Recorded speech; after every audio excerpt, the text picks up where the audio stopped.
নারায়ণগঞ্জের বটতলা এলাকায় একটি ডাইং কারখানায় গ্যাস চুরির অভিযোগ উঠেছে। এরই জেরে গ্যাস সংযোগ বিচ্ছিন্ন করেছে তিতাস গ্যাস কর্তৃপক্ষ।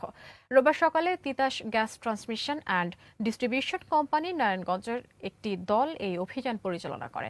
অভিযানে নেতৃত্ব দেন ডেপুটি জেনারেল ম্যানেজার মঞ্জুর আজিজ মোহন।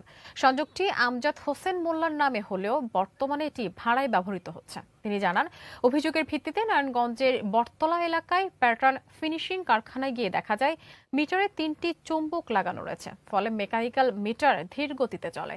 এছাড়া ইবিসি মিটারের পালসও বন্ধ রাখা হয়।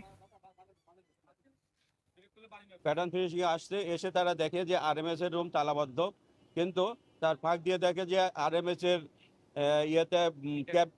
আরএমএস মিটারে হলো 3টা চুম্বক ম্যাগনেট ফিট করা, যার কারণে আমাদের মূল মিটারটা যেটা মেকানিক্যাল মিটার স্লো করে, যেটা ইবিসি মিটার আছে সেই ইবিসি মিটারের পালসটা বন্ধ করে রাখছে। এইভাবে তারা গ্যাস চুরি করছে।